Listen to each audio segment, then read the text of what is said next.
रात के 8 बज चुके हैं और मैं हूं आप सभी का अपना शावेज़ मलिक और हाजिर हूं आप लोग के साथ में फिर से एक क्राइम की कहानी को लेके, एक क्राइम की घटना को लेके। दोस्तों आज के दिन की कहानी पे चलें, आज के दिन की कहानी का डिस्कस करें, लेकिन उससे पहले आप सभी लोगों की तरफ से बधाई मुझे आने लगी थी। देखते ही देखते 700 एपिसोड हमारे इस चैनल पर कंप्लीट हो गए। भले ही हमें इस चैनल पर 700 एपिसोड जितनी कामयाबी ना मिली, भले ही हमें उतने सारे व्यूवर्स ना मिले, लेकिन आप लोग का प्यार, जितने भी लोग हमारे साथ जुड़े हुए हैं, भरपूर मिला। और ये 700 एपिसोड आप लोगों के साथ में कब गुजर गए, कानो कान खबर नहीं चली, पता भी नहीं चला। समय इतनी तेज़ी के साथ गुजरता है, ये इन एपिसोडों से हमें रियलाइज़ होता है। और ये महज एक नंबर है, 700 हैं, कल 800 भी होंगे, 1000 भी होंगे। तो बस बताने का मतलब यही है कि 700 एपिसोड से बहुत सारे ऐसे व्यूवर्स हैं मेरे जो पहले एपिसोड से मेरे साथ जुड़े हुए हैं और उन्होंने 700 एपिसोड का सफ़र मेरे साथ तय किया है। तो ऐसे कौन कौन से लोग हैं जिन्होंने एक एपिसोड से लेकर 700 एपिसोड हमारे सुने हैं, आज कमेंट्स करके ज़रूर से ज़रूर बताइएगा। और दोस्तों आज 700वां एपिसोड है, तो मैं आप लोगों को एक ऐसी कहानी आज सुनाने वाला हूँ कि शायद मैंने आपने 700 एपिसोड के अंदर इतनी ज़्यादा भयावह और इतनी ज़्यादा ख़तरनाक और इतनी ज़्यादा रिश्तों को कलंकित करने वाली कहानी पहले कभी सुनाई हो। और दोस्तों इस कहानी के अंदर जब आप लोग उसके ट्विस्ट एंड टर्न्स को समझेंगे और जब ये कहानी अपने क्लाइमैक्स तक पहुंचेगी, तो आप लोग अपने कानों पर विश्वास नहीं करेंगे और आप लोग को यकीन नहीं होगा कि आखिरकार इस कहानी के अंदर जो हुआ, क्या ये होना चाहिए था या फिर इसके लिए कुछ और रास्ते भी थे। तो ये सारी चीज़ें बहुत सिलसिलेवार तरीके से मैं आप लोग को सुनाऊंगा, लेकिन आप लोगों से रिक्वेस्ट है, दरख्वास्त है हमेशा की तरह कि अगर आप लोग चैनल पर पहली बार आए हैं तो इसे सपोर्ट करें, अपना प्यार दिखाएं, लाइक करें, सब्सक्राइब करें। और दोस्तों बात करें अगर आज की इस कहानी की, तो आज की इस कहानी की शुरुआत होती है बिहार से। और इसी बिहार का एक ज़िला लगता है जहानाबाद ज़िला, और इसी जहानाबाद ज़िले के अंतर्गत एक थाना आता है कोका थाना, और इसी कोका थाने के अंतर्गत एक गांव आता है हाजीपुर गांव। और इसी गांव के अंदर एक परिवार रहा करता है। ये जो परिवार है, इन्होंने अपनी बड़ी वाली शादी की हाजीपुर गांव में ही एक लड़के से शादी कर दी है, अपनी बेटिया की। इस लड़के का नाम विकास है। विकास जो कि नागपुर में रहता है, वहीं पर कामकाज करता है। विकास के साथ में विकास की बहन मोनिका रहती है। और जो ये जो परिवार है, यानी विकास की जो पत्नी है, ये अपने ससुरालियों के साथ में, यानी सास और ससुर के साथ में रहती है। मोनिका और विकास यानी दोनों भाई बहन नागपुर में रहकर कामकाज किया करते हैं। दोस्तों हाजीपुर में रहने वाला ये परिवार यानी विकास का ससुराल, ये 18 तारीख को विकास की माँ को कॉल करते हैं। एंड माँ को कॉल करने के बाद में कहते हैं कि तुम्हारी जो बेटी मोनिका है, उसके लिए हमने एक रिश्ता देखा है। दरअसल जो इनकी बेटी की ननद मोनिका थी, उसका पहले से डिवोर्स हो चुका था, तलाक हो चुका था। तो ये कहते हैं कि तुम्हारी बेटी के लिए एक अच्छा रिश्ता देखा है, लिहाजा तुम लोग आ जाइए और उसके बाद रिश्ता देख लीजिए, लड़का वगैरह देख लीजिए। उसके बाद में जो मोनिका होती है यानी विकास की बहन और उस विकास की जो माँ होती है, ये अपने समझाने पहुँचते हैं। समझाने पहुँचने के बाद में 18 तारीख को ही ये पहुँच जाते हैं। उसके बाद में लड़का वगैरह दिखाया जाता है, यानी लड़का वगैरह पसंद आ जाता है। अब उसके बाद में सारे ही लोग विकास की ससुराल में ही रुक जाते हैं। दोस्तों एक दिन गुजर जाता है, 2 दिन गुजर जाते हैं और अब तारीख आ जाती है 22 जनवरी साल 2025। 22 जनवरी साल 2025 को विकास की बहन मोनिका और विकास की माँ विकास के ससुराल में ही थे। लिहाजा उसके बाद में रात का खाना खाकर सारे लोग सो जाते हैं। और जैसे ही रात के तकरीबन 2 बजे के आसपास का समय होता है, कुछ लोग दीवारें फांद कर इस घर के अंदर घुस जाते हैं, मानो जैसे वो डकैत थे, और इस घर में चोरी चकारी शुरू कर देते हैं। घर के जो लोग थे विरोध करते हैं, लेकिन दोस्तों इस दौरान विरोध करने पर जो विकास की बहन मोनिका थी और विकास की जो माँ थी, जो अपने समझाने में आई हुई थी, इन दोनों को गोली लग जाती है। अब दोस्तों जैसे ही घर के इन 2 मेहमानों को गोली लगती है, जो चोर बदमाश होते हैं वो भाग खड़े होते हैं। अब जो विकास के ससुर थे बेचारे इधर उधर भागते हैं, लोगों से मदद मांगते हैं, लोगों के जाकर दरवाजे खटखटाते हैं, लोग आते हैं और जल्दी जल्दी मोनिका और जो विकास की माँ होती है उन्हें हॉस्पिटल लेके पहुँचते हैं। लेकिन जैसे ही हॉस्पिटल लेकर इन दोनों को पहुंचा जाता है, तो इन दोनों की मृत्यु हो जाती है। यानी डॉक्टर्स जो होते हैं, ये विकास की बहन मोनिका और विकास की माँ को मृत घोषित कर देते हैं। अब यहाँ से तुरंत सीधा पुलिस थाने में फ़ोन पहुँचता है। बताया जाता है कि इस तरीके से फला घर के अंदर कुछ बदमाश कल रात घुस आए थे 22 तारीख को, और उसके बाद में इस घर के अंदर 2 मेहमान थे। उन 2 मेहमानों को गोली लगी है, जिसकी वजह से हॉस्पिटल ले जाते समय उनकी मौत हो गई है। अब जैसे ही ये बात पुलिस वाले सुनते हैं, तुरंत उस घर पे पहुंचते हैं। दोनों ही डेड बॉडी को तुरंत पोस्टमार्टम के लिए भेजते हैं और इस घर में सबसे पहले पूछताछ की जाती है। पूछताछ की जाती है क्या तुम्हारी किसी से कोई दुश्मनी, कोई रंजिश तो नहीं थी।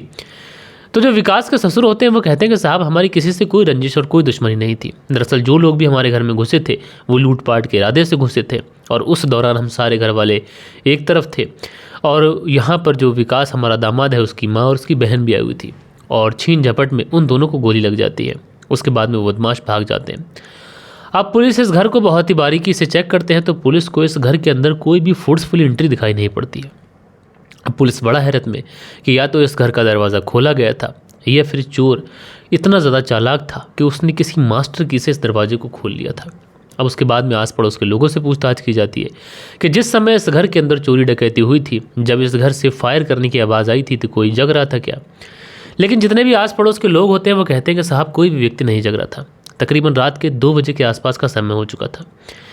उसके बाद में जो पोस्टमार्टम की रिपोर्ट होती है वो पोस्टमार्टम की रिपोर्ट हो जाती है और लगभग 2 से 3 दिन गुजर जाने के बाद में जो डेड बॉडी थी वो तो परिवार को सौंप दी गई थी, उसका अंतिम संस्कार हो चुका था और 2 से 3 दिन के बाद में पोस्टमार्टम की रिपोर्ट भी आ जाती है।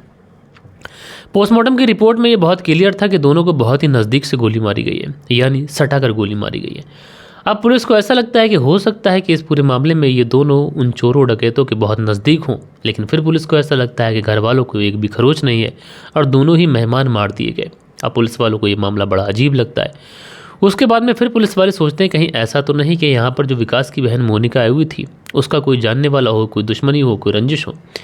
इसलिए पुलिस वाले विकास के ससुरालियों से तो बार बार पूछताछ करते हैं, लेकिन ससुरालियों तो वैसे ही शर्म के मारे पानी पानी थे। उनके घर पर उनके ही दामाद की माँ और बहन की हत्या हो चुकी थी। उनको समझ नहीं आ रहा था कि आखिरकार वो अपने दामाद को क्या मुंह दिखाएंगे। लिहाजा दोस्तों पुलिस वालों को ये समझ में नहीं आ रहा कि आखिरकार इस घर के अंदर इतना ज़्यादा भयावह कांड कैसे हो गया। पुलिस को ये केस इसलिए भी हैरान कर रहा था क्योंकि घर के किसी भी व्यक्ति को कोई ज़्यादा चोट और खरोच नहीं आई थी, बल्कि एक लड़की ऐसी थी जिसको गोली लगी थी लेकिन वो बच गई थी। लेकिन वो लड़की बच गई और इन दोनों को गोली इतनी ज़्यादा सटा के मारी गई कि ये दोनों बच नहीं पाए। ये मामला पुलिस को थोड़ा हजम नहीं हो रहा था, इसलिए पुलिस को लगने लगा था ज़रूर से ज़रूर इस घर का कोई व्यक्ति कोई ना कोई साजिश ज़रूर कर रहा है, कुछ तो ऐसा है जो ये लोग छुपाने की कोशिश कर रहे हैं। लिहाजा उसके बाद में पुलिस जो थी मोनिका का मोबाइल नंबर लेती है जिसकी हत्या हो चुकी थी इसी घर के अंदर, उसकी कॉल डिटेल्स निकालती है और साथ के साथ विकास के ससुर जो होते हैं उनकी कॉल डिटेल्स निकाली जाती हैं। जब सारी ही कॉल डिटेल्स निकाली जाती हैं तो पुलिस को कहीं ना कहीं विकास के ससुर पर डाउट होता है, क्योंकि कुछ चीज़ें ऐसी मिली थी जिससे पुलिस को विकास के ससुर के ऊपर संदेह हो रहा था। क्योंकि एक नंबर ऐसा था जिस पर लगातार कॉल की गई थी और वो नंबर एक ऐसे व्यक्ति का था जो पहले भी संदिग्ध रह चुका था। अब दोस्तों उसके बाद में पुलिस जो थी वो मोनिका की जब कॉल डिटेल्स निकालती है तो यहाँ पर पुलिस को एक बड़ा अजीब दिखाई पड़ता है। दरअसल प्रदीप पाली नाम का एक व्यक्ति होता है, उससे मोनिका की लगातार बातचीत हुआ करती थी। अब पुलिस जो है प्रदीप पाली के बारे में जानकारी जुटाती है और जब प्रदीप पाली के बारे में जानकारी जुटाती है तो पता ये चलता है कि प्रदीप पाली तो नागपुर का ही रहने वाला है। अब पुलिस जो थी वो तुरंत नागपुर पहुंचती है और 72 घंटे के अंदर अंदर इस प्रदीप पाली को गिरफ्तार कर लेती है, क्योंकि पुलिस को ऐसा लग रहा था कि हो ना हो यहाँ पर प्रदीप पाली का कोई हाथ हो सकता है। इसलिए जब पुलिस प्रदीप पाली से पूछताछ करती है तो प्रदीप पाली कुछ तो नहीं बताता है, लेकिन कुछ बातें ऐसी बताता है जिससे पुलिस को बड़ी हेल्प मिलती है। दरअसल प्रदीप पाली बताता है कि जो मोनिका थी वो उसकी गर्लफ्रेंड थी और जो उसका भाई विकास है वो उसके ही रेस्टोरेंट में काम किया करता है और उसी दौरान प्रदीप पाली की मुलाकात विकास की बहन मोनिका से होती है। दोनों एक दूसरे के साथ में रिश्तों में आ जाते हैं। लेकिन प्रदीप पाली बताता है कि मुझे जब बड़ी हैरानी होती है जब मैंने देखा कि विकास और उसकी बहन मोनिका के बीच में नाजायज़ ताल्लुकात हैं, यानी ये दोनों एक दूसरे के साथ में संबंधों में हैं और ये दोनों लगातार एक दूसरे के साथ में संबंध बनाते हैं। अच्छा, मैंने इस बारे में विकास और उसकी बहन मोनिका को समझाया भी था, लेकिन ये दोनों किसी भी तरीके से मानने को तैयार नहीं थे। अब दोस्तों पुलिस यहाँ पर इस प्रदीप पाली को इसलिए पकड़ कर लेके आई थी ताकि प्रदीप पाली पुलिस को कुछ बता सके, लेकिन यहाँ पर प्रदीप पाली पुलिस को जो बताता है इससे पुलिस को इस केस में तो कुछ मदद नहीं मिलती है, लेकिन पुलिस को कुछ ऐसा पता चलता है जिससे पुलिस को बड़ा हैरानी होती है।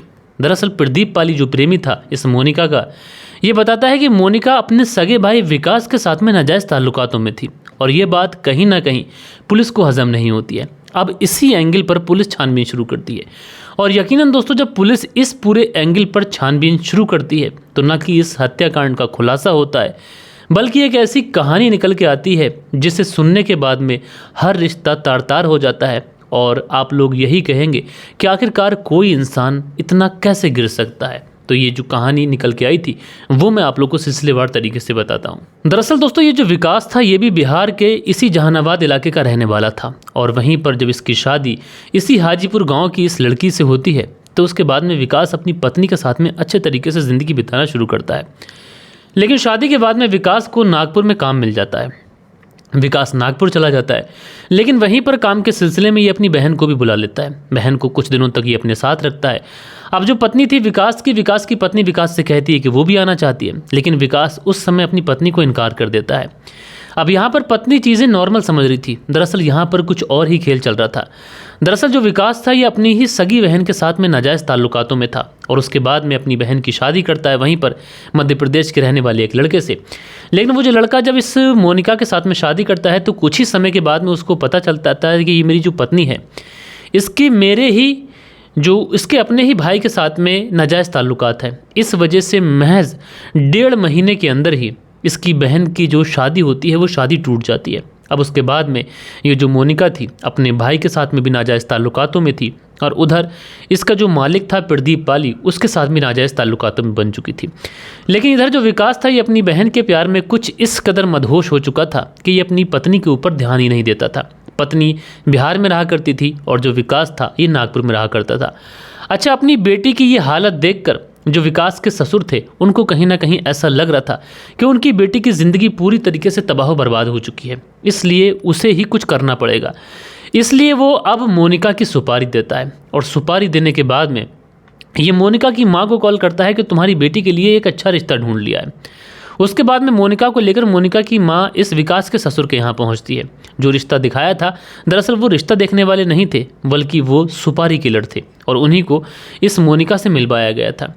यानी जब इस पूरे हत्याकांड का खुलासा होता है तो इसमें 2 चीज़ें सबसे ज़्यादा खतरनाक निकल के आती हैं। एक मोनिका के उसके भाई विकास के साथ में नाजायज़ ताल्लुकात, नाजायज़ संबंध, और दूसरी चीज़ ये कि विकास के जो ससुर थे उन्होंने मोनिका यानी विकास की बहन और विकास की माँ की हत्या कराई थी।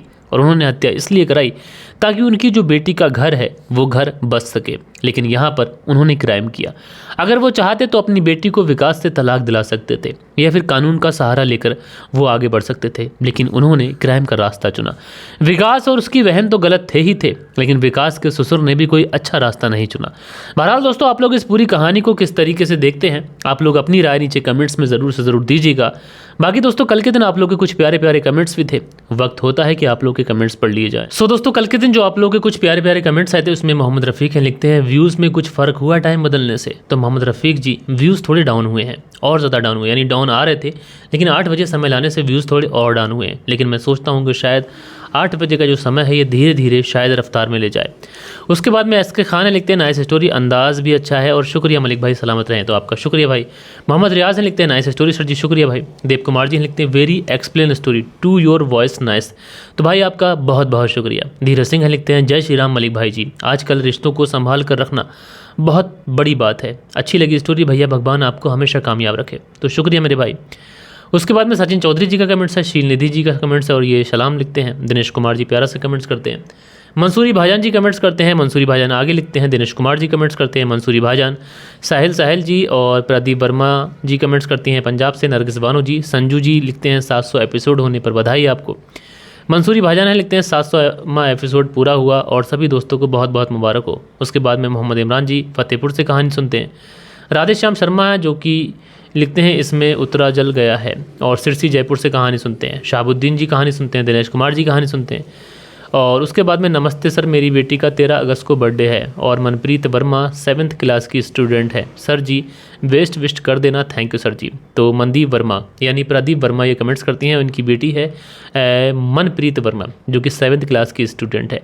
तो बेटा जी आपकी माँ ने आपको जन्मदिन की बधाई देने के लिए बोला है, तो मैं ऊपर वाले से दुआ करता हूँ और मैं प्रे करता हूँ अपने तमाम व्यूवर्स की तरफ से, अपनी तरफ से, कि आप हमेशा ज़िंदगी में खुश रहें, कामयाब हों, अच्छे से पढ़ाई करें, अपने माता पिता का नाम रोशन करें। लईक अब्बास गुलिस्तानाज बागपत यूपी से सुनते हैं। खान अकील जी कहानी सुनते हैं, बहुत बहुत शुक्रिया।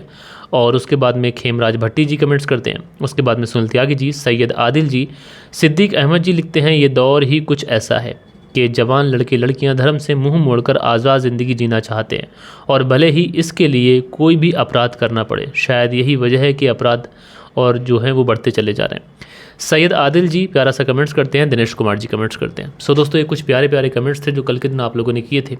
आशा करता हूँ कि आज की जो कहानी है ये आप लोग को ज़रूर से ज़रूर पसंद आई होगी। कहानी पसंद आई हो तो एक लाइक करिएगा, दोस्तों और मित्रों के साथ में ज़रूर शेयर करिएगा। बाकी दोस्तों मिलते हैं कल के दिन किसी और स्टोरी के साथ में। जब तक के लिए अपना ख्याल रखें, देश का ख्याल रखें, परिवार के रिश्तों की अहमियत को समझें। जय हिंद, जय भारत।